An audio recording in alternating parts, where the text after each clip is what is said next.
Hello, my name is Amaraizu, and the theme for our group photo essay is Human Rights in Canada. Human rights are rights that every person is naturally entitled to because they are human beings. Human rights define how we inherently desire to be treated as individuals. They outline what each of us is entitled to, including a life of equality, respect, and dignity, as well as a life free from harassment and discrimination. For the purpose of this assignment, we linked our pictures to some key concepts covered in this course, like personhood, racial discrimination, social justice, and inequality. Hi, my name is Andie, and I'm going to start off the presentation by presenting my 5 photos on Canadian human rights. So the first photo I chose is regarding Dr. Lucille Teasdale Cordy, who was a Canadian physician. For nearly a year, Winnipeg's Canadian Museum for Human Rights displayed an exhibit on 3 Canadian doctors who each traveled to different conflict zones around the world, risking their lives so that they could help those in need and living in places where assistance is limited. One of those doctors was Dr. Lucille Teasdale Cordy, and her story in particular caught the attention of many human rights advocates and healthcare professionals across the nation. In the 1960s, Dr. Teasdale Cordy traveled to Uganda to work in a clinic that treated an extremely high volume of patients.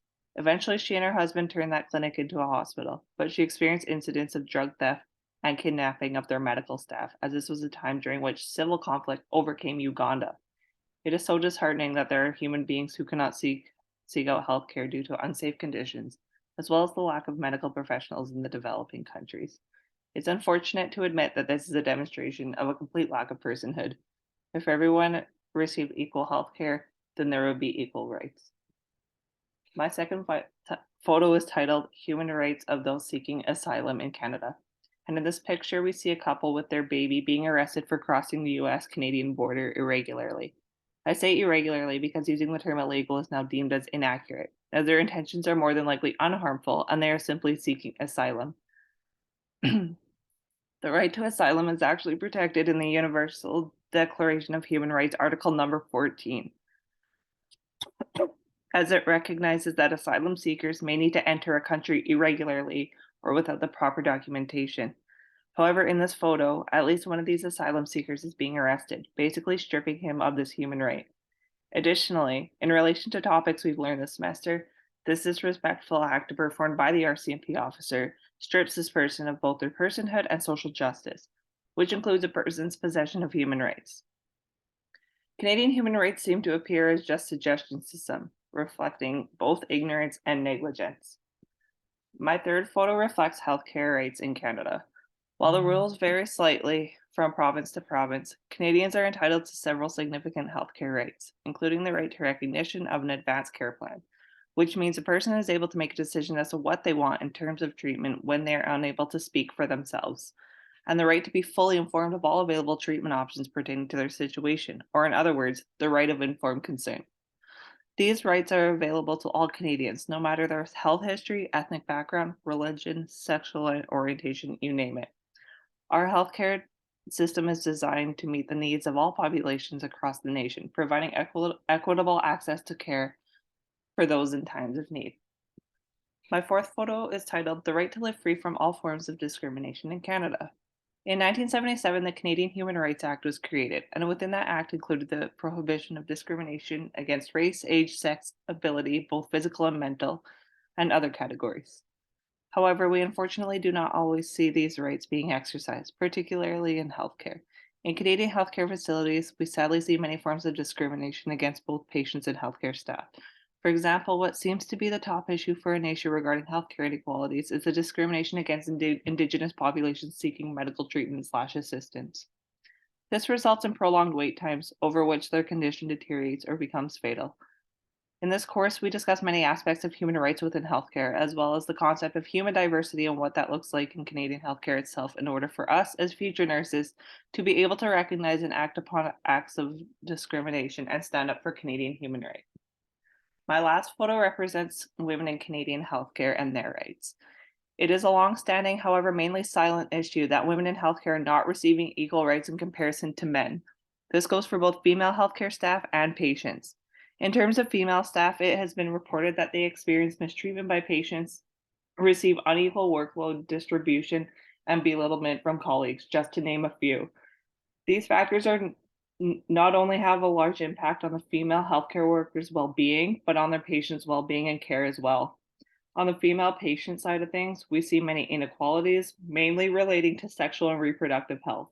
Violations of women's rights in Canadian healthcare include forced sterilization or sterilization at only the consent of the male partner, poor quality services, and consent of the poor quality services, and many more.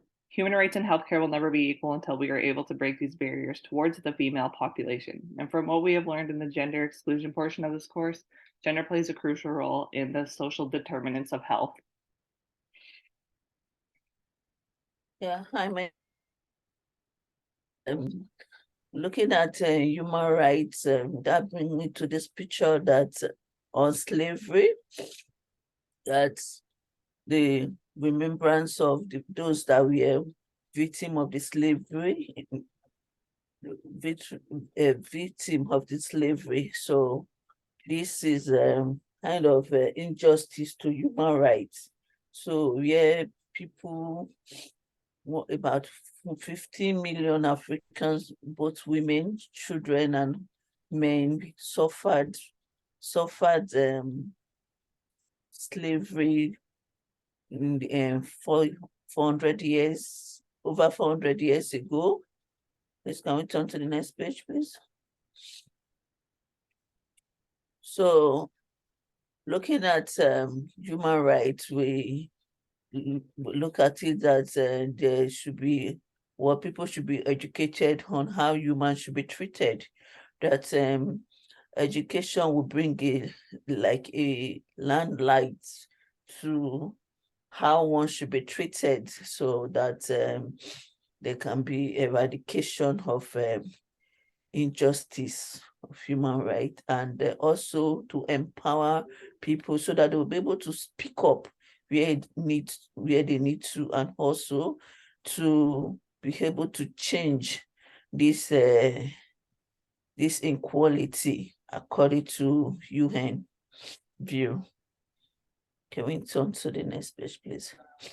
So this picture is about the Aboriginal people, where they are actually talking about the climate justice, that the oil spillage, and that is causing a lot of harm to the community, so that the environment they should put the environment in a better condition, and try to avoid spillage so that you don't deprive people of their rights.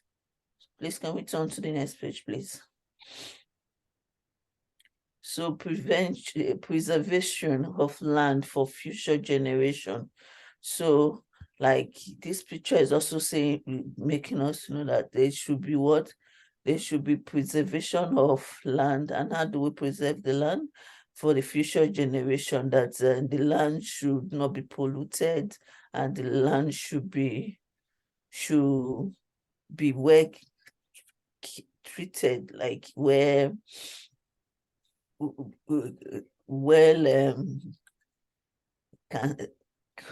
sorry, when like be kept, and then also the climate to be well taken care of, so that the future generation, they will not be the one to suffer pollution and other things that will affect the environment. So please, can we turn to the next page? So this one is just saying, pass the mic. So let's talk racism. So this is a girl that she's into sports and all that. So she actually witnessed racism. So she's like, okay, I think it's time for us to be able to speak up, where everybody should have a voice, where one should not be shut up. And yeah, everyone came from diversity should be respected. That so everybody should recognize and respect one another. So this is what the picture is all about. Thank you.